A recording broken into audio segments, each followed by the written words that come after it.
प्यारे विद्यार्थियों, आज का हमारा विषय है राजभाषा। राजभाषा को अंग्रेजी में ऑफिशियल लैंग्वेज भी कहते हैं। प्रशासन की भाषा राजभाषा कहलाती है। राजभाषा का सामान्य अर्थ है राज का चलाने वाली भाषा, अर्थात भाषा का वह रूप जिसके द्वारा राजकीय कार्य चलाने में सुविधा हो। प्रशासन तथा न्याय की भाषा होने के कारण सरकारी दृष्टि से राजभाषा का बहुत महत्व होता है। राजभाषा का प्रयोग प्रमुख रूप से 4 क्षेत्रों में किया जाता है। पहला है शासन, दूसरा है विधानमंडल, तीसरा है न्यायपालिका और चौथा है कार्यपालिका। किसी भाषा को राजभाषा तभी कहते हैं जब देश का संविधान उस भाषा को प्रशासन की भाषा घोषित कर देता है। इस प्रकार की स्थिति में सभी औपचारिक कार्यों के लिए इस राजभाषा का प्रयोग अनिवार्य होता है। भारतीय संविधान के अनुच्छेद 343 क में यह बात स्पष्ट रूप से कही गई है कि हिंदी भारत की राजभाषा है। इस प्रकार 26 जनवरी सन 1950 ईस्वी को हिंदी को भारत संघ की राजभाषा घोषित किया गया। इसके साथ ही अंग्रेजी को भारत की सह राजभाषा भी घोषित किया गया। इसके अतिरिक्त संविधान की 8वीं अनुसूची में 22 राजभाषाओं का भी उल्लेख किया गया है।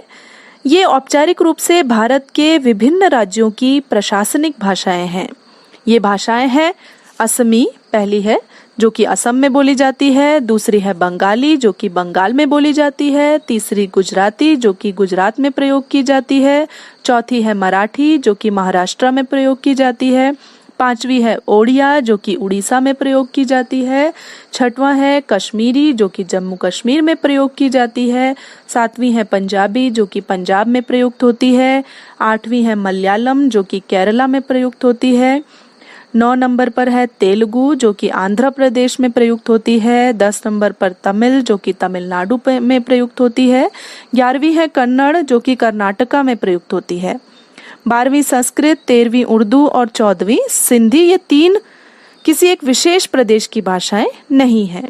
15वीं हिंदी जो कि बिहार, उत्तर प्रदेश, हिमाचल प्रदेश, मध्य प्रदेश, दिल्ली, हरियाणा, राजस्थान, इन 7 राज्यों की भाषा है।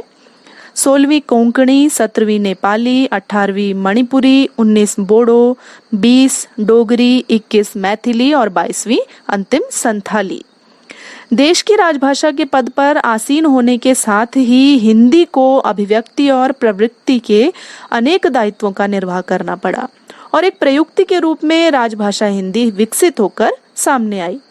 हिंदी भाषा का यह विकासमान प्रयोजन मूलक रूप जो आज तेजी से उभर रहा है, उसकी मूल बात यही है कि वह राजभाषा के पद पर आसीन है। राजभाषा प्रयुक्ति के मूलभूत तत्वों में उसकी पारिभाषिक एवं वैज्ञानिक शब्दावली, अनुवाद की प्रवृत्ति, विशिष्ट वाक्य विन्यास तथा भाषिक संरचना आदि प्रमुख कहे जा सकते हैं। राजभाषा हिंदी के प्रयुक्ति क्षेत्रों के अंतर्गत केंद्रीय सरकार के विभिन्न मंत्रालय, विभाग, कार्यालय, संस्थान, निगम, कंपनी, बीमा, बैंक आयोग तथा समितियां आदि आते हैं। अतः उपर्युक्त किसी भी कार्यकलाप के लिए माध्यम के रूप में प्रयुक्त संवैधानिक मान्यता प्राप्त भाषा ही राजभाषा कहलाती है। राजभाषा की प्रमुख विशेषताएं इस प्रकार है। पहली विशेषता है राजभाषा विधि द्वारा मान्यता प्राप्त होती है। दूसरी विशेषता है राजभाषा की, राजभाषा एक प्रयुक्ति के रूप में प्रयुक्त होती है। प्रयुक्ति का मतलब हुआ लागू होना, पहले भी बताया है। तीसरी विशेषता है राजभाषा की, इसकी शब्दावली पारिभाषिक होती है और इसका साहित्य सरकारी साहित्य कहलाता है। राजभाषा की चौथी विशेषता, राजभाषा हमेशा शासन से जुड़ी रहती है और यह आवश्यक नहीं कि वह जन सामान्य से जुड़ी हो। पांचवी विशेषता, किसी भी देश की राजभाषा राष्ट्रभाषा और राज्य भाषा भी हो सकती है, जैसे भारत में हिंदी। छठवीं विशेषता, यह आवश्यक नहीं कि राजभाषा संबंधित राज्य की राष्ट्रभाषा भी हो, जैसे अंग्रेजी शासन के दौरान देश की राजभाषा अंग्रेजी थी जो भारत की राष्ट्रभाषा नहीं थी। सातवीं विशेषता, किसी राष्ट्र अथवा राज्य में एक या अनेक भाषाएं राजभाषा के रूप में विद्यमान या विधि द्वारा मान्यता प्राप्त हो सकती है।